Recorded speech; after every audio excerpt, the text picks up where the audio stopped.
E a gente está trazendo um problema silencioso que muitas vezes só é percebido em estágio avançado, a sarcopenia, que é um dos desafios do envelhecimento saudável.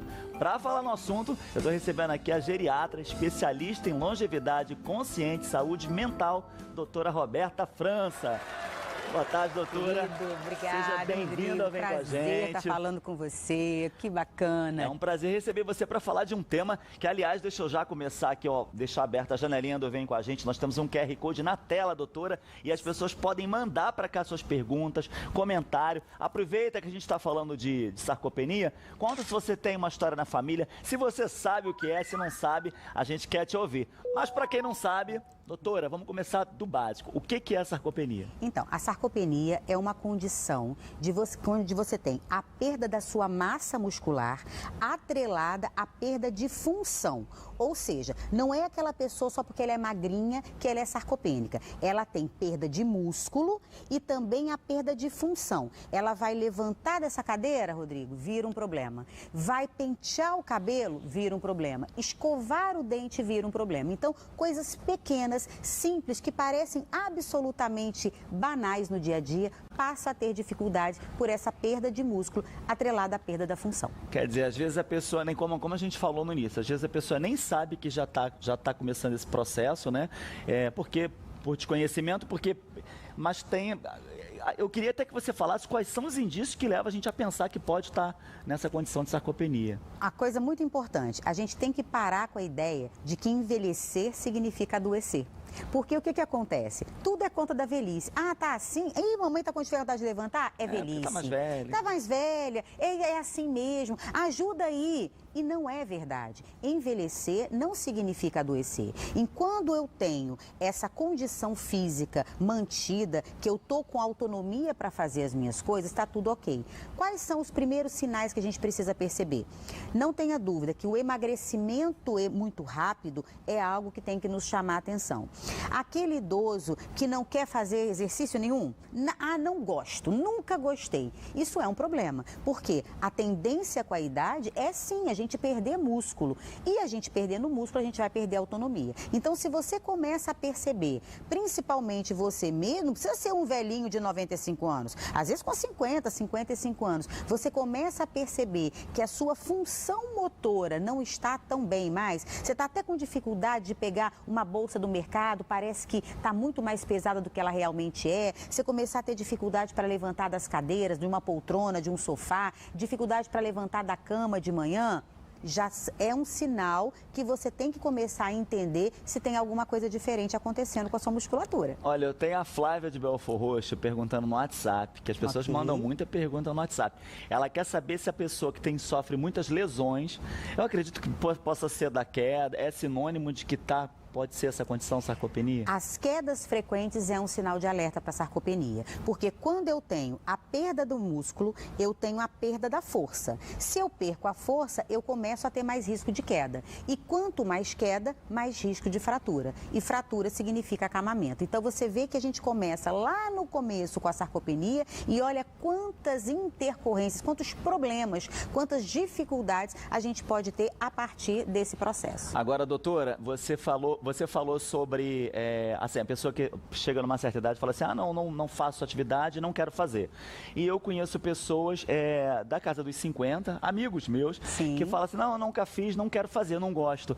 Mas esse processo, até a gente estava conversando no bastidor antes, porque na verdade esse envelhecimento já começou e essa preocupação tem que começar lá atrás, não, como você me falou, não por uma questão estética, também por uma questão estética, a pessoa pode querer ficar bem, mas principalmente porque ela vai prevenir certas coisas como a sarcopenia, não é isso? Não tenha dúvida, Rodrigo. Eu falo sempre para os meus pacientes o seguinte, atividade física não é hobby.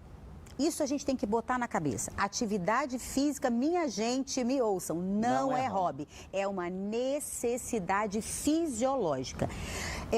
Tem um pesquisador que eu gosto muito, ele é do Canadá, e ele disse uma vez num congresso pra gente o seguinte, que toda pessoa que não faz atividade física vai acabar numa cadeira de roda, goste ela ou não dessa informação. Porque o envelhecimento, ele de fato traz naturalmente a maior chance da perda. Então, e nós estamos envelhecendo muito, se nós não cuidarmos desse processo, ele é inexorável. Então, todos os dias, nós hoje acordamos aqui no estúdio mais velhos do que ontem. Olha aí, Rodrigo, não tem jeito, estamos envelhecendo. A questão é como vai envelhecer, né? Exatamente. A gente hoje, dentro de todo mundo que trabalha nesse universo dos 50 a mais, dos 60 a mais, a gente sempre fala uma coisa. Eu não estou preocupada hoje, Rodrigo, com quantos anos você tem. A pergunta que eu faço para você é o quanto você funciona com a idade que você tem. Agora, doutora, a gente está falando de uma ação, no caso eu estou falando, aqui a gente está falando da alimentação, mas seria diretamente uma das coisas com relação à sarcopenia que a gente tem que pensar. Isso é atividade física? Seria Não isso? tenha dúvida. Eu falo com meus pacientes, a nutricionista é fundamental, até porque há uma tendência com a idade da gente se afastando da proteína, porque a proteína digere mal. Você pode ver que quanto mais idoso, todo mundo que tem em casa um idoso vai falar agora que sabe disso. Não quer comer carne vermelha, eles começam a se afastar. Não quer beber água. Não quer beber água, não quer comer frango, não quer mais comer ovo. Por quê? O idoso tende a fazer a ter um paladar mais infantil, a gostar o quê? Do café com leite, do biscoitinho de maisena, né? Do macarrãozinho. Ele vai caminhando muito para o carboidrato e ele não gosta da proteína. Mas ela, como a Bela disse, ela é fundamental para a construção de músculo. Não tem como ter proteína, não tem como ter músculo sem proteína. E aí a importância da nutrição. Normalmente, a gente está aqui, por exemplo, com a questão da Nutri. Quando a pessoa percebe o efeito do que está fazendo, a pessoa, ela acaba gostando, ela acaba se estimulando, ela se entusiasmando. Ela percebeu que aquilo está fazendo efeito na vida dela. É igual, as pessoas hoje estão procurando emagrecer rápido, né? A gente sabe que tem vários aí. Mas quando ela vai por um caminho que ela vê que funciona, eu mesmo já me tratei com Nutri. E realmente funciona. Quando você vê que você está emagrecendo, e aquilo te dá mais gás e acaba sendo mais saudável. Então a busca pelo caminho tem que ser assim mesmo, né? Devagar, não tem a desculpa de que é porque é idoso, não vai fazer. Tem que fazer, né, doutora? Tem que fazer. E Joana foi incrível, gente de 87 anos com carinha de 70, vamos combinar, né? Com mais energia que muita gente. Com mais energia. E é exatamente o que ela falou. Ela começa porque ela estava com dificuldade de executar tarefas simples do dia a dia. Não é correr uma maratona, mas é fazer dentro de casa as tarefas. Quando ela começa a fazer o exercício, ela começa a perceber o quê? A melhora do equilíbrio, a melhora da marcha, a melhora da funcionalidade dela. E é tudo que a gente quer dentro da geriatria. De novo, não é a idade que você tem, mas o quanto você funciona com a idade. E olha que exemplo maravilhoso, 87 anos funcionando melhor que muita gente com 60, hein? Doutora, eu vou aproveitar e perguntar que você falou aí várias vezes, geriatria. Eu perguntei no bastidor, você falou, fiquei em choque. Mas a partir de que idade é pra gente procurar um geriatra? Então, você ficou em choque porque está muito pertinho, né, da idade. Mas a gente diz o seguinte, 50 anos é aquela idade que vira a chavinha, sabe? A idade que a chavinha vira e que você fala, opa, senti aqui o peso. Então, esse é o momento. Para que você, e não é porque você está velho.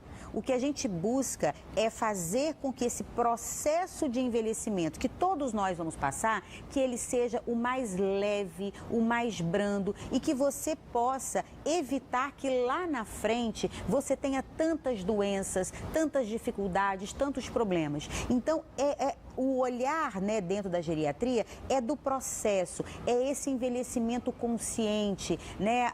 A longevidade consciente, ela é isso, é você todos os dias levantar e se perguntar, que tipo de velho eu quero ser hoje? E a partir dos 50, eu já vou procurar um geriatra, porque vou fazer 50 esse ano, já tem que me cuidar. Doutora, eu fiquei com uma pergunta da Lídia no bloco anterior no WhatsApp. Sim. Ela perguntou com relação ao sol. Se o sol tem alguma relação em relação ao que a gente está falando aqui da sarcopenia. Acredito que mais pela questão do envelhecimento saudável. Sim. Mas qual seria? Tem alguma relação? Na verdade, quando a gente está falando do sol, a gente está falando muito não só do músculo, mas principalmente dos nossos ossos, né? Como ele falou na reportagem, a gente tem o processo da sarcopenia, que é a perda da massa, mas também a osteopenia, que é a perda óssea, que é uma questão que acontece também para os homens, apesar de não se falar muito em osteoporose masculina, mas depois dos 60 anos o homem perde tanto o osso quanto a mulher, só que a mulher começa a perder mais cedo.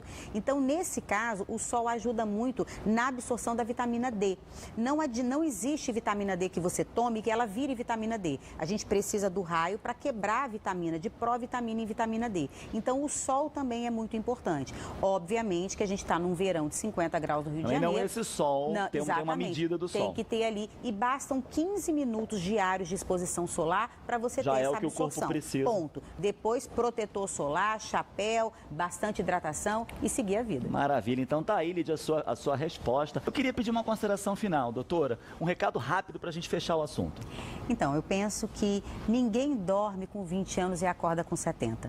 Envelhecer é um processo, Rodrigo, e a gente tem que ter essa consciência. A longevidade consciente, o melhor ou pior envelhecimento está atrelado às escolhas que nós fazemos todos os dias. Não espera a doença chegar para você entender que precisa mudar. Vamos mudar antes, para que lá na frente a gente tenha um envelhecimento pleno, saudável. Não é com ausência de doença, mas é com tudo sob controle, com qualidade de vida e o mais importante, a autonomia. E tentar não arrumar desculpa, né? Porque a gente vai estar sempre inventando desculpas, né? Sempre.